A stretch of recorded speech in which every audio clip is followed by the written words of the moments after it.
सही है। अच्छा, लेब 4 जो होता है हाईली रिस्क होता है, डेंजरस काम होता है, चाहे बैक्टीरिया का हो चाहे वायरस का। डेंजरस, हाईली डेंजरस जो होते हैं ऑर्गेनिज्म पे काम किया जाता है, जिसकी एग्जांपल मैं आपको बता चुका हूँ अभी रिसेंटली, कोविड-19 की है।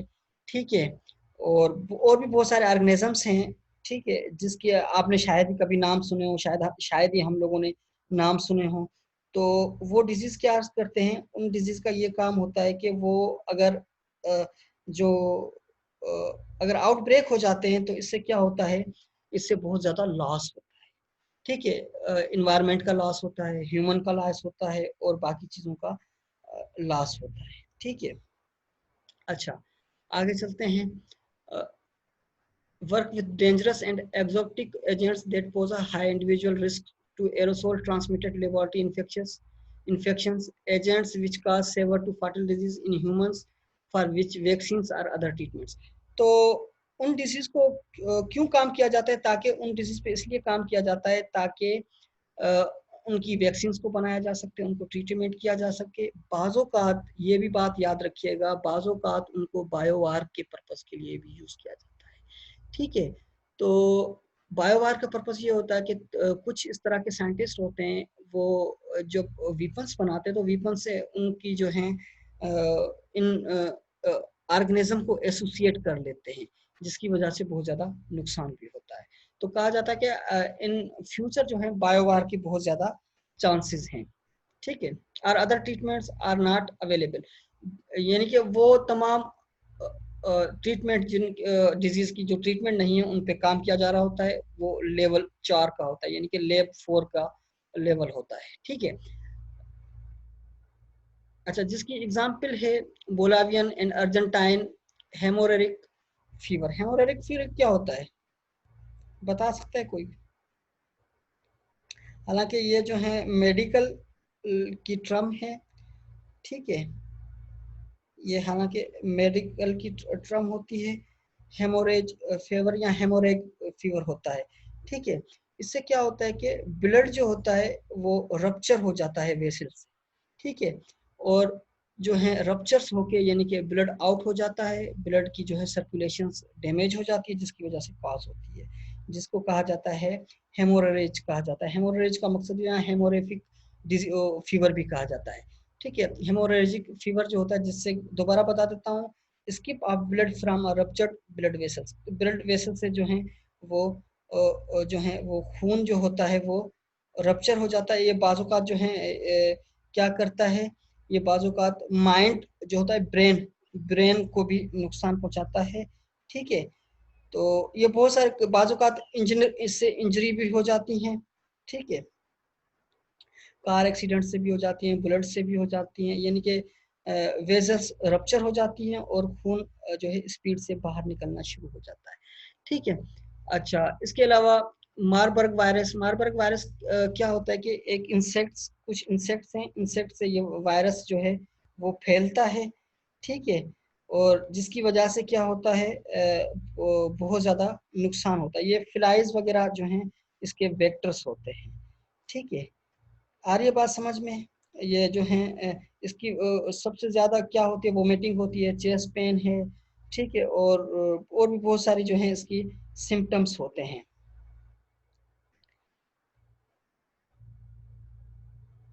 ये भी जो है ट्रांसमिट होता है, ह्यूमन टू ह्यूमन ट्रांसमिट हो सकता है।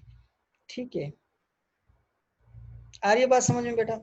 तो इसके भी डिफरेंट ट्रांसमिशंस के जो है वो पैरामीटर्स होते हैं, डिफरेंट पैरामीटर्स होते हैं। तो ये मारबर्ग वायरस, इस पे भी काम होता है इसके अंदर। जी हदीका बेटा। सर ये अर्जेंटीन हेमोरेजिक फीवर जो है ये रिपीट कर दें। ये जो है स्पेसिफिक, अच्छा ये दो कंट्रीज के नाम हैं, बुलाविया और अर्जेंटीना। ये दो जो हैं डिफरेंट कंट्रीज है जहाँ पे ये फीवर पाया जाता है, हेमोरेजिक फीवर। जिससे क्या होता है कि हेमोरेजिक फीवर का मकसद ये होता है कि वेजल्स जो होते हैं या आपकी जो है वेंस होती हैं, ये रप्चर हो जाएं, डैमेज हो जाएं, और जो है ब्लड इससे बाहर आ जाए। तो हेमोरेजिक फीवर ये जो है कहा जाता है बोवेलेन बोलावियन और अर्जेंटाइन हेमोरेजिक फीवर, जिसकी वजह से इंसान की डेथ कॉज हो जाती है।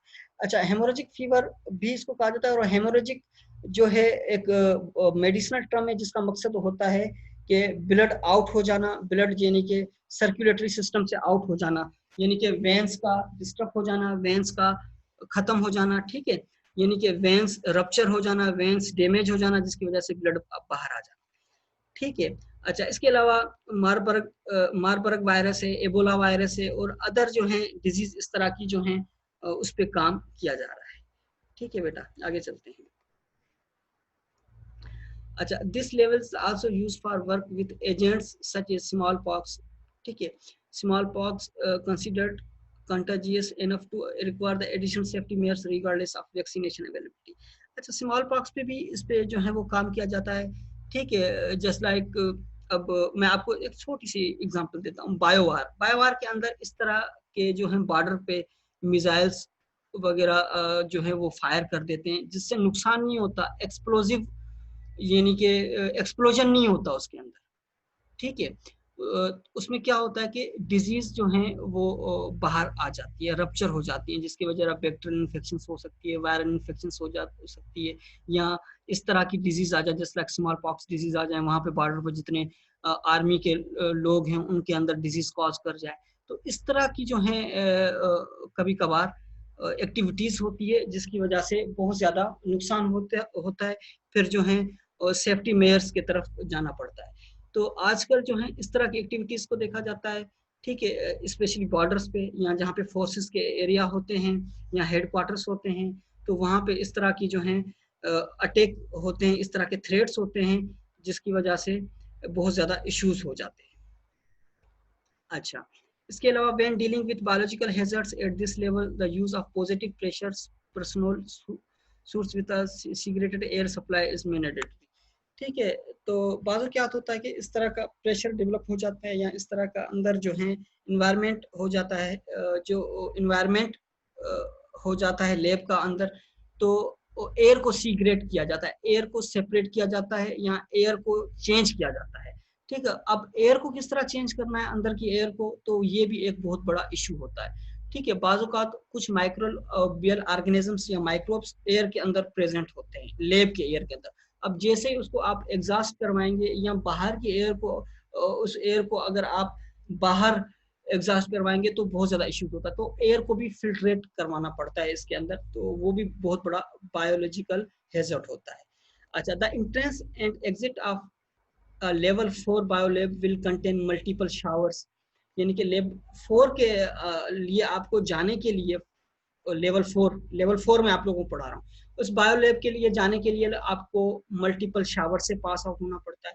जस्ट लाइक अगर आप किसी शॉपिंग सेंटर के अंदर जाते हैं तो आपको स्टरलाइजेशन, आप यानी कि एक शावर लगा हुआ होता है, ठीक है, जिससे आप स्टरलाइज होके गुजरते हैं, ठीक है, ताकि इससे जो है आप जो वायरस वगैरह है वो वाश हो जाए, ठीक है। तो biolab contain multiple showers, vacuum room, ultraviolet light room, other safety precautions designed to destroy all traces of the biohazards, यानी कि वो तमाम बायोहैजर्ड्स चीज़ों को जो है वो ख़त्म किया जाए, यानी कि कोई इस तरह की चीज़ बाहर ब्रेकआउट ना हो, ठीक है। इंटर या एग्जिस्ट, इंटर होते हुए भी आपको इन चीज़ों को देखना पड़ता है, इन चीज़ों से आपको जो है पास आउट होना पड़ता है। कौन कौन से मल्टीपल शावर्स, वैक्यूम रूम, यानी कि तमाम आपके जो हैं क्लॉथ हैं या आपकी जो बॉडी है उनको वैक्यूम किया जाता है।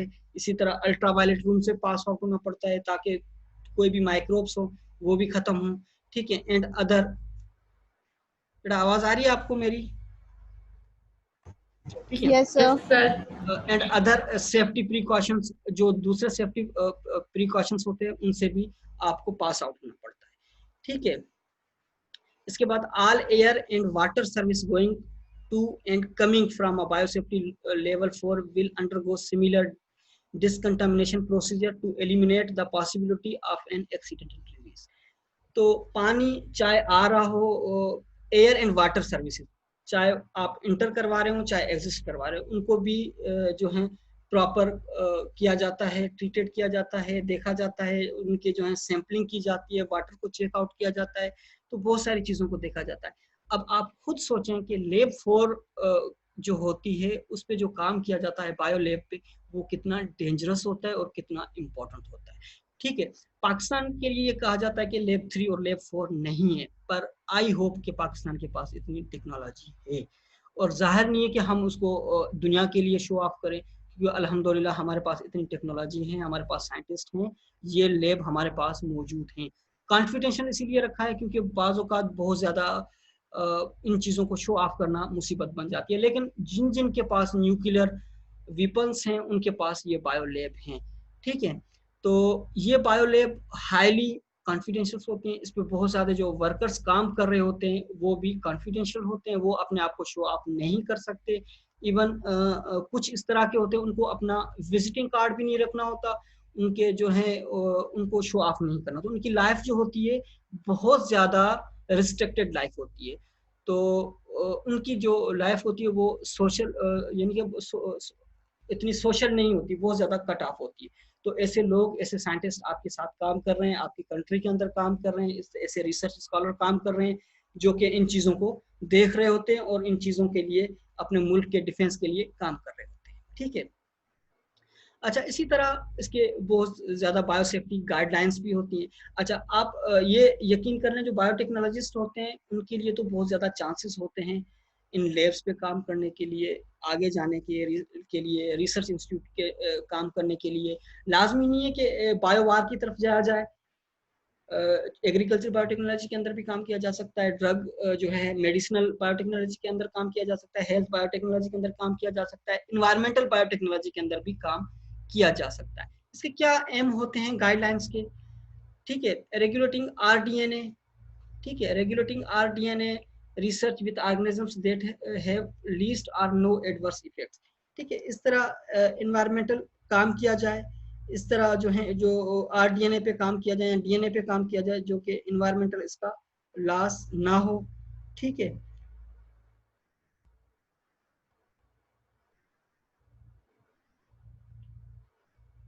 Minimizing the possibilities of occasional release of GEOs from the lab, इसमें भी कोई इस तरह की बात नहीं है जो मैं आपको समझाऊं। Banning the release of GEOs if they are suppose to be causing potential risk in the environment. ठीक है, इस तरह के जो हैं जीईओज को बैन किया जाए या उनको जो है रिलीज ना किया जाए जो कि नुकसानदेह हों। ठीक है, जो इन्वायरमेंट के लिए। अच्छा, बायोसेफ्टी गाइडलाइंस आप लेबर। अच्छा, एक और चीज़ मैं आपको बता दूं, बायोसेफ्टी गाइडलाइंस जो होती है लैब के अंदर, उन इंस्ट्रूमेंट्स को भी डिस्पोज किया जाता है, डंप ऑफ किया जाता है, पब्लिकली उनको बाहर नहीं लाया जाता। ठीक है, इनके जो केमिकल्स यूज कर रहे होते हैं, जो लैब यूज कर रहे होते हैं या ग्लासवेयर यूज कर रहे होते हैं, जाहिर बात है वो डिस्कार्ड भी होते हैं, तो उनको डंप ऑफ किया जाता है या इंसाइनेटर के अंदर यानी कि बर्न किया जाता है, उनको खत्म किया जाता है, पब्लिकली उनको बाहर नहीं लिया जा सकता।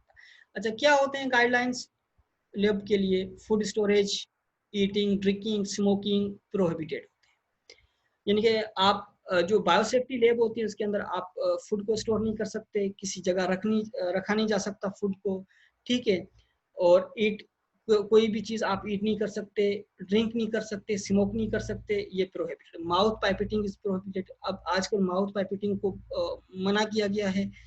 लेबॉर्टी लैब कोट्स ये है ऑब्लिगेटरी होते हैं। ठीक है, and should be remove when existing lab, तो उनको ऑब्लिगेट पर्पस के लिए, स्पेसिफिक पर्पस के लिए यूज किया जाता है। वो लैब कोड सिर्फ उसी लैब के लिए होते हैं, तो वहीं पे उतार के आप एग्जिट करते हैं। ठीक है, अच्छा, working surface must be decontaminated. Working surface जो होता है, फ्लोर होता है, उसको भी साफ रखना चाहिए, उसको भी डीकंटामिनेटेड होना चाहिए। उसके लिए हम डिटर्जेंट भी यूज कर सकते हैं, सोप और अल्कोहल भी यूज कर सकते हैं रोज के बिहाफ पे।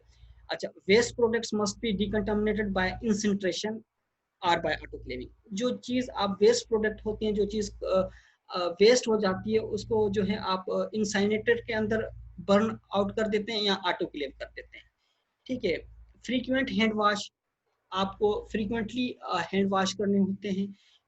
अवॉइड कॉन्टेक्ट विद जीएमओज, ठीक है, with other exotic biological agents. Disposal gloves should be worn when handling such item। जब भी आप जीएमओज पे काम कर रहे हो या बायोलॉजिकल एजेंट्स पे काम कर रहे हो तो डिस्पोजल ग्लव्स को यूज करना लाजमी होता है।